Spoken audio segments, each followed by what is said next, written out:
friends, how are you? A very good morning to all of you. I hope you are doing well.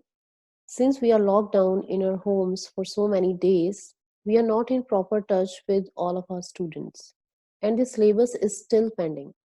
As per university notification, we need to provide online material to them. Some of us are already providing material either through notes or online lectures. However, university has also provided a facility of WebEx. It is in process to provide WebEx facility. I have created my account in WebEx, but it is taking so much time to activate the account. But we have another very useful option available with us, that is Zoom online teaching, through which we can conduct online meetings like classroom, video conferencing, and lecture recordings. So here I'm sharing my experience with Zoom. Some of you might be aware of that already, but who wish to provide online lectures, this is meant for them. Actually, there are two options to use Zoom. First is where all the students must be online, like a classroom, to attend the lecture. Or if we are conducting a meeting with each other, then all of us must be online simultaneously. And another option is we need to record the lecture and then we can share with our students. So we'll start with Zoom online teaching. I'll tell you how to use it. First of all, we will search Zoom on Google, or you can also use Zoom video conferencing. The first link will be appear, then we'll click on it.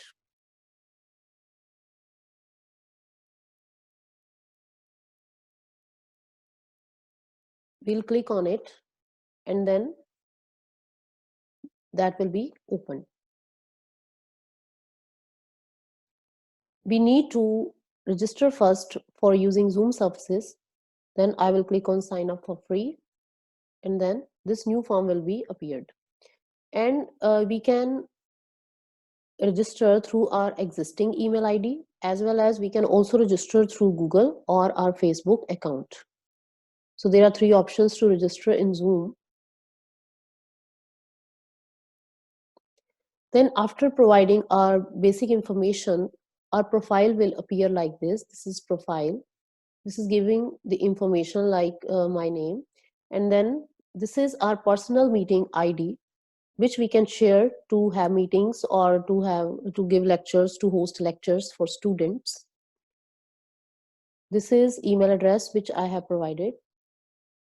User type is basic. Since we are using free plan of Zoom, that's why it is showing basic. And through basic plan, we can conduct a meeting of 100 participants. We can conduct lecture or meeting of 100 participants of 40 minutes duration. That is enough for online teaching, I think. And then we have to click on left pane of this window, meetings. For scheduling a meeting, we'll click on schedule a meeting. We'll click over here, and then we'll set meeting times or lecture times for that. A new form will be opened in which we have to provide information of our topic, like I have given machine learning. Then we have to provide little description of that. Then we have to set date and time for the lecture, like I have set this date and time, and then duration of the lecture.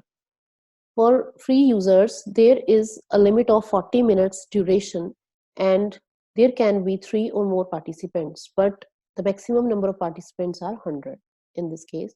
So I have set the duration of 30 minutes. Thereafter, we have to set time zone. Since we are in India, so we'll set time zone of India over here.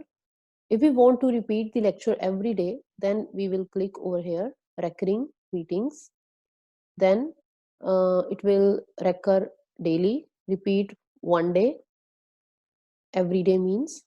Then the last date, it will reoccur for 7 days. If we don't want to share our meeting with anyone openly, then we need to set password for that. Then we just need to tick this box, and then password key will be given by Zoom. We'll share it with our students for joining the meeting or lecture. Thereafter, we have to click video on for host who is conducting the meeting as well as for participants. Suppose if I don't want to show participants face, then I can set it as off. And then audio, for audio we can use either telephone, that is landline phone, or computer audio. So as we are using internet, then computer audio option will be better for us.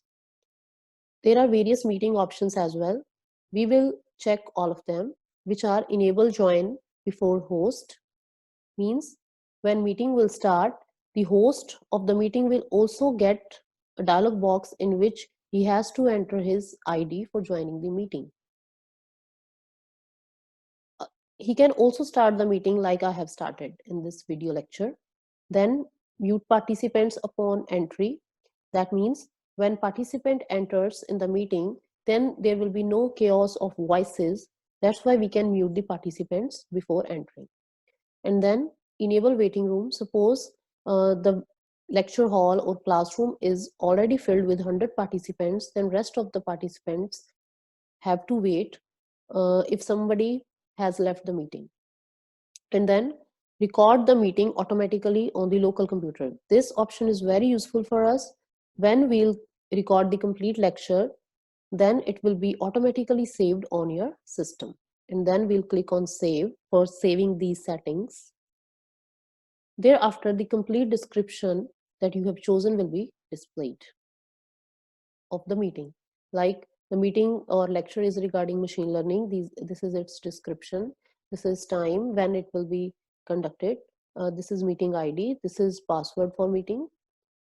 And this is the important information. This is the URL of the meeting, which I can share with my students to join the meeting. We can also copy the invitation from here, or we can also write our own message for the lecture for sending invitation to the students. Rest of the options are not that mandatory to see. Now we'll conduct on start this meeting for recording the lecture. We can also, the meeting will be start at the time that we have set over in schedule a meeting. But we can also start the meeting right now for recording the lecture. So I will click over here, start this meeting. By clicking on that link, this window will appear where it will ask to install the client, Zoom client on your system. When you click on open Zoom, the client will automatically be installed on your system and your video will start displaying like this. It will ask for join with computer audio. So I will click over here to check my mic and speaker, whether they are working correctly or not. And then the recording will start automatically. Then we can see that in this bar, there are various options available for your lecture, like invite. By clicking on here, I can invite more participants in our lecture, in my lecture, and then manage participants, share screen. We can also do chat with them. We can pause or stop the recording in between. There are various reactions like thumbs up and all. And stop video, if I want to stop the video in between, this is for stop recording, this is for video. The video will not be displayed after clicking over here. And then join audio. That means other participants can also give their comments or suggestions when I will click over here, join audio. Now the important information that is in this taskbar is share screen, where I can share screen which is already opened in my system with the students. I will click over here. Then this dialog box will appear from where I can choose.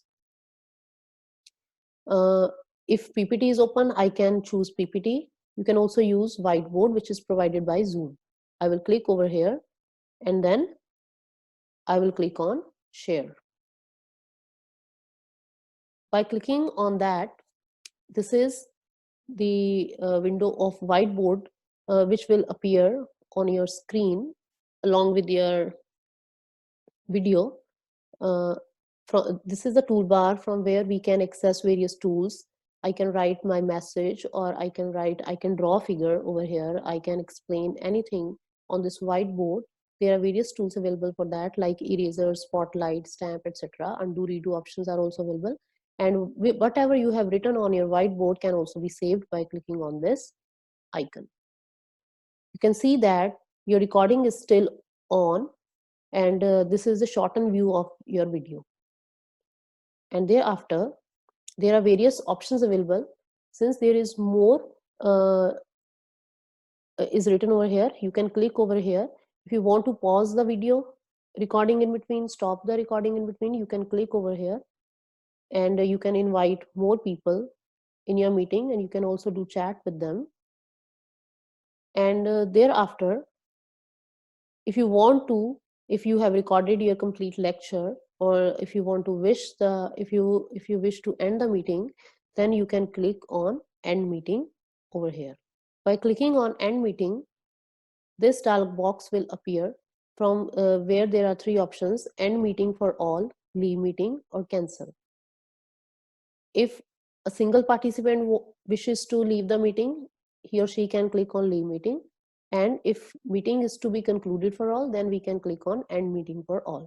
After clicking on end meeting for all, this window will appear where it will convert the video compatible to your system, basically in MP4 format, which you can share with your students on Facebook, WhatsApp, or any other social media platform.